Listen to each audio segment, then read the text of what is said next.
Well, hello there. Yeah.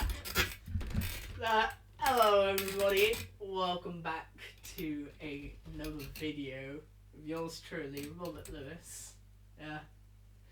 Back again, making a non-guitar related video for the first time in forever. So, and today I've decided to do something completely different. Something a little bit special. I'm gonna do a discussion. A discussion on something. And that something would be, well, not really completely different, but yeah, it would be The Who. Yeah, The Who. Monopressing this is. Look at it. It's quite a nice vinyl actually. Doesn't. Yeah, Giant Whistle, Roger Daltrey, Keith Moon the crazy Keith Moon, Pete Townsend the songwriter and guitar extraordinaire. So, yeah, and of course John Whistle was Thunderfingers, and Roger Daltrey had a blast in. Basically, The Who is the quintessential rock band. We can all agree on it. However, is this true? Are The Who actually a rock band? Because when I was looking in their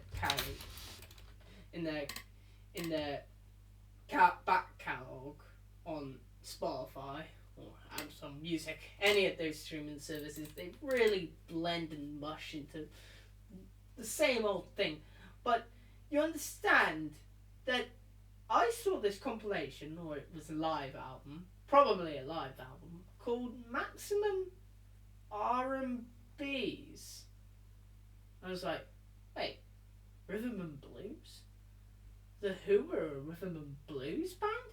And yes, they were in fact leaning towards rhythm and blues in their early days. They had that sort of British invasion sound with like songs like The Kids Are Alright and My Generation is a fucking punk song for crying out loud. But some of the songs you see, like Please, Please, Please and It's Not True and Out on the Street and La La Lies and many other songs in their catalogue were leaning more towards rhythm and blues, which I found completely strange. I was like, wait, why were The Who a rhythm and blues band? A white band from England, not leaning into blues rock, to say the least, but into rhythm and blues, like sort of Marvin Gaye, kind of like Marvin Gaye and all those like Motown guys. And I realised rhythm and blues is quite similar to rock and roll.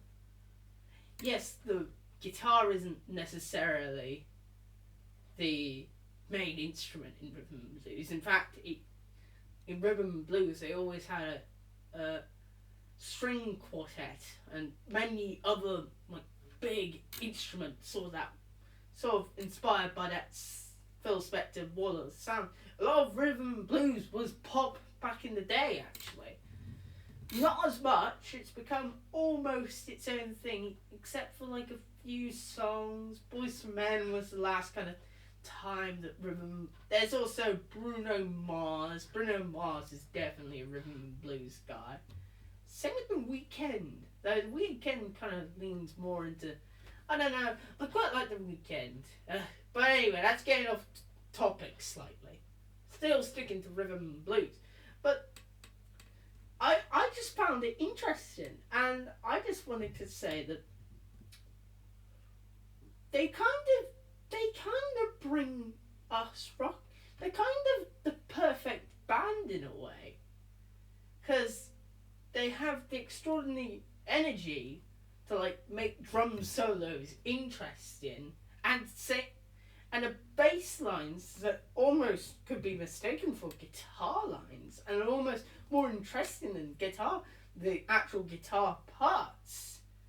But you also have the energy and exuberance of Roger Daltrey and his screaming vocals as well, and the timbre of his voice really works really well for that rhythm and blues. One of the few white guys who can actually sing it outside of Mick Jagger. Mick Jagger and Roger Daltrey sort of have that can go really high. Like if you've heard Love Reign Over Me, that is one of the most impressive feats in all of rock vocals of all time, I have to say. And then you also have the guitars.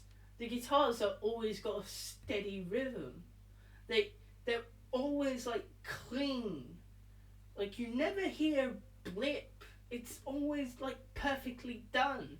And even though like he's messing about on the stage and doing all these windmills, he manages to make every note perfect to the original recording. Whenever you watch The Who live, they always knock your socks out because they're notorious for being wild and exaggerated, especially because of Keith Moon.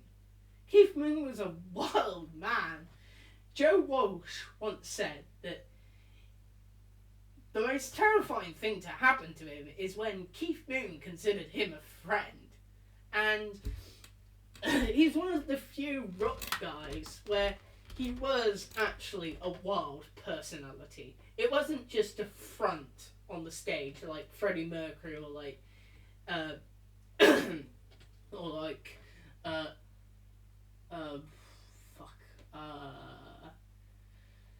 oh yeah, Jimi Hendrix. Yeah. Why did I forget his name? But he was actually like that in real life, and that made the music even more interesting because of his exaggerated anger, fury unleashed on there. My Generation classic. It was probably one of the first pop rock songs with a bass solo. Not gonna lie, that is probably one of the coolest things ever. But you even have the call and response from the guitar, doing slight, nice, tasteful fills, but not overshadowing the bass. The bass is still doing it, and like when you look at Entwistle's fingers, it was like, wow, look at that. And yeah, they work so well as a unit, but they were interesting to watch by themselves outside of John Entwistle, unless you're paying attention to what he's doing, because he makes it look easy. He doesn't break a sweat at all. He is made out of steel, I swear to God. And that is why The Who are the best band ever, but also the best R&B band ever. I know, right? Really fucking weird, isn't it? Yeah, so that's basically it for today. I don't want to bore you any further, and I'll just say peace out, everybody. Have a good one. I hope you have a great summer. I sure as I don't know if I'm gonna have a good one. I'm gonna watch Black Widow. I'll maybe review Black Widow. I'm not exactly excited for Black Widow. I'm more excited to watch Loki than Black Widow, to be honest. And I can't even watch Loki because I'm poor. So I'll see you all in the next one. Goodbye. Goodbye.